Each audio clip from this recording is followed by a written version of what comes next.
Hey, me, Renee, I'm back. For once, I'm using natural light. Usually I don't do that. But now I decided I wanted to just film now while there's light outside. Using natural light in Norway, it's kind of difficult. At least, I started this channel in fall, when, it goes from dark to darker. But now it goes lighter, so I suppose I might use more of the light. Who knows? Anyway, this video is going to be my video about books I read in 2019, not published in 2019. So, just a handful of books that I read last year I really enjoyed, but they weren't new releases. And yeah, let's get on to them.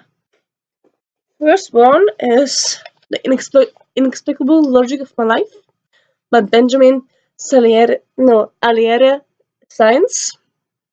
It's the author that wrote my god. Aristotle and Dante discovered the secrets of the universe. This one has been out a few years, but I didn't read it before last year. Words. And as you see, I found a lot of stuff in here I really loved, so I started noting them. Probably not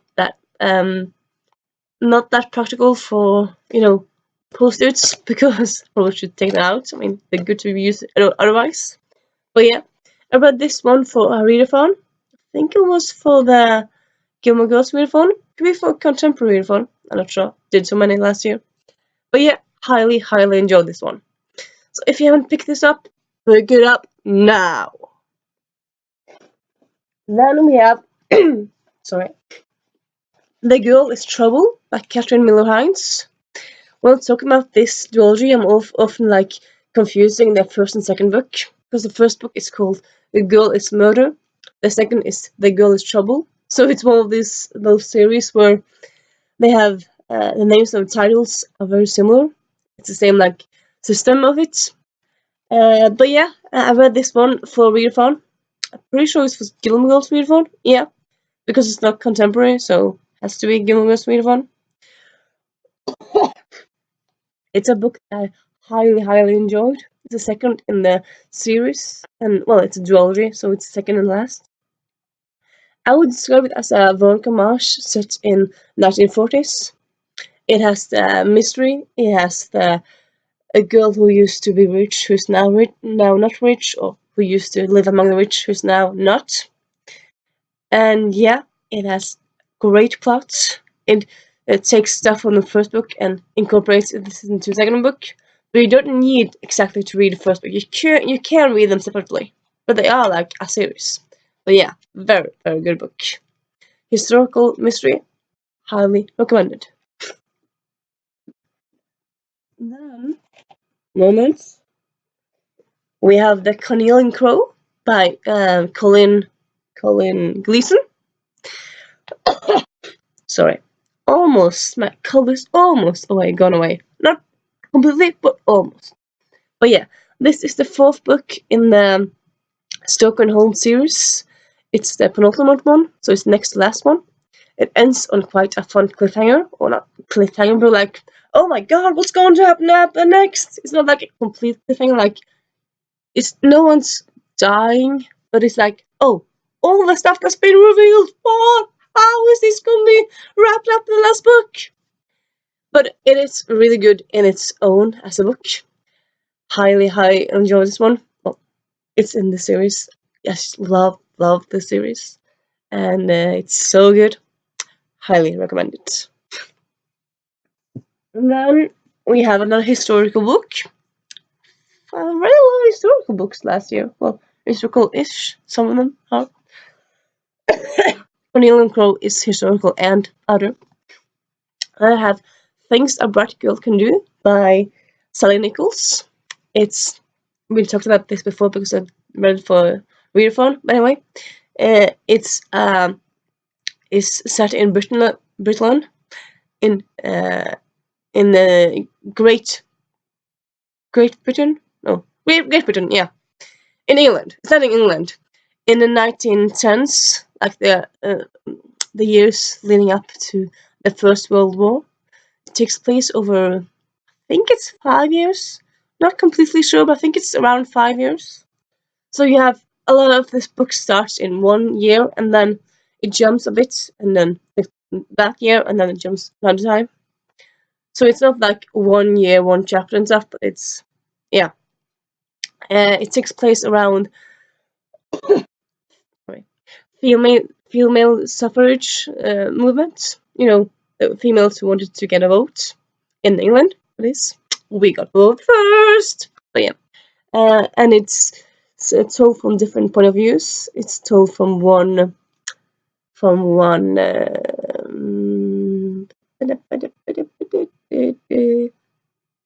I don't remember what she's called.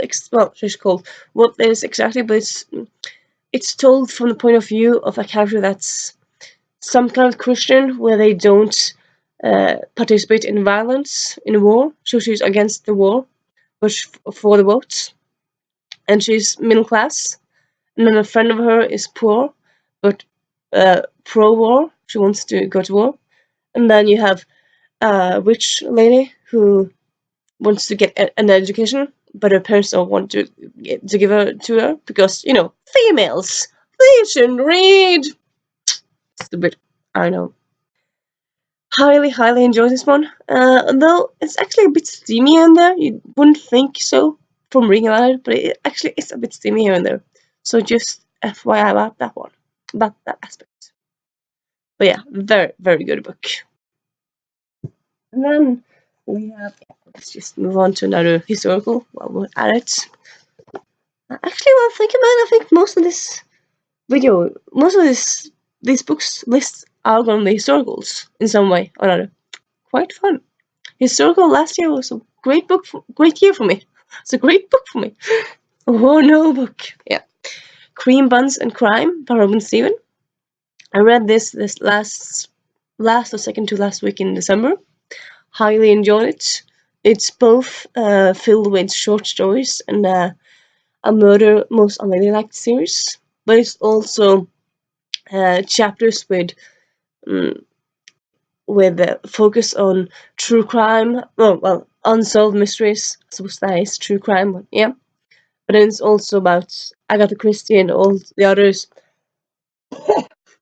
and other famous classical crime authors and such stuff. And there's also a quiz, there's recipes, there's lots of stuff, and it's not a huge book. So yeah, I would recommend this book really much. And then you have a contemporary.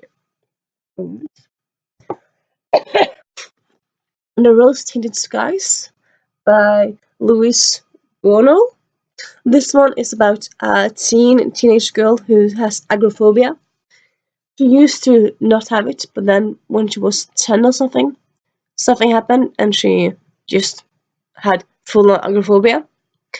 So she's homeschooled, and she can't like even go out in the garden. Like everything is scary. She does like life, like school, and she likes life. She's just afraid of the outside. She goes to therapy, I think, once a week, and I think that's not in her house. But like other than that, she more or less just stays in her house. So I suppose it's kind of an everything feeling from it. Though this one is not health related. Well, it's not like health as in like physical. It's more like mental stuff. And there's romance in it. And yeah, I very much enjoy this one. It's on this list. And yep. We have Everything Leads to You by what's the author? She's hiding. Yeah, it's there. Just couldn't read it. By Nina Lacour. She's written other stuff before, but this is her first lesbian romance. I think maybe the author is lesbian. Not completely sure. But anyway, this is a lesbian romance, contemporary. But it takes place in LA, and it has very like movie vibe to it. It takes place around movies or movie sets and stuff, so that's very fun to read. And yeah, highly enjoyed this one. Highly recommend it. Next we have me coughing. No, we have Save the Date by Morgan Matson. It originally came out last year. Not last year, 2018. Years, numbers. But yeah, I got to it last year. Very much enjoyed it. I've read all of Morgan Matson's book. Well, I haven't read the second one, but the second one is about cancer, so I'm not really going to touch that one. I don't like cancer. The only cancer book I've liked recently was The Fault in Our Stars, and who didn't like that? Well, some people didn't, but I liked it. Anyway, Save the Dates. It's a very good book. It was fun, like the aspect of family in it, and like it was set around a weekend, and I really liked the concept of it, and I really liked it, and yeah, very good book.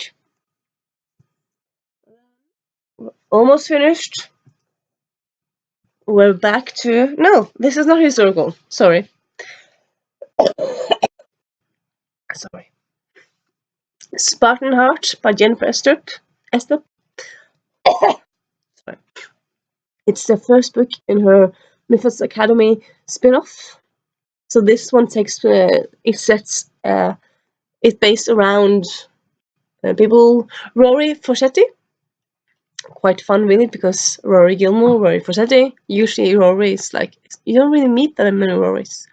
Well, I've encountered some Rorys in TV and stuff, but they're mostly boys. This is fun to have a Rory girl.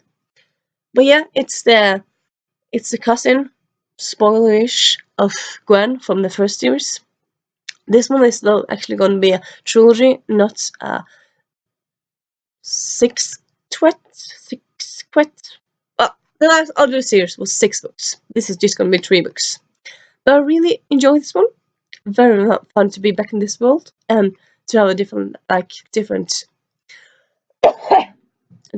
point of view, a different angle to it. It was very fun, and yeah, I really recommend this one. Then you have European Travel from Monstrous Gentlewoman by Theodorgos. It's the second book in the series, and I think it's going to be a trilogy. Quite sad. Highly loved this series, the first and second book. I haven't read the third book yet. It's how to describe this one? Sorry. I would say, I suppose it's kind of like, think retellings mashed together in historical England or historical Europe.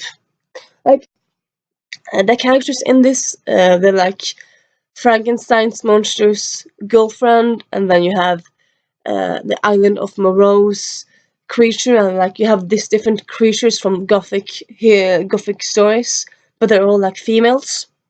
So it's not Frankenstein's monster; it's Frankenstein's monster's girlfriend, and then it's Jekyll and Hyde's daughters and stuff like that.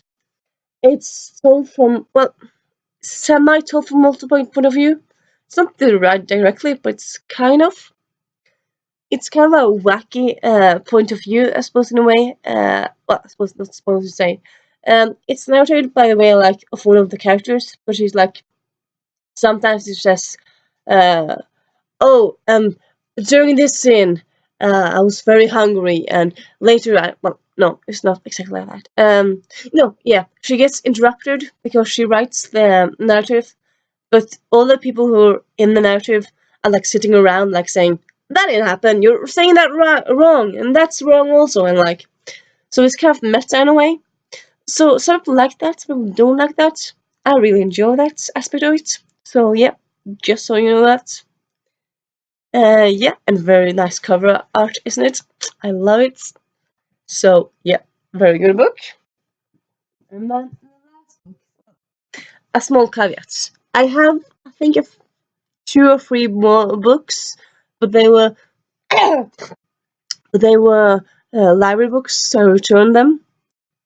As normally, I'll link those few in the doobly-doo.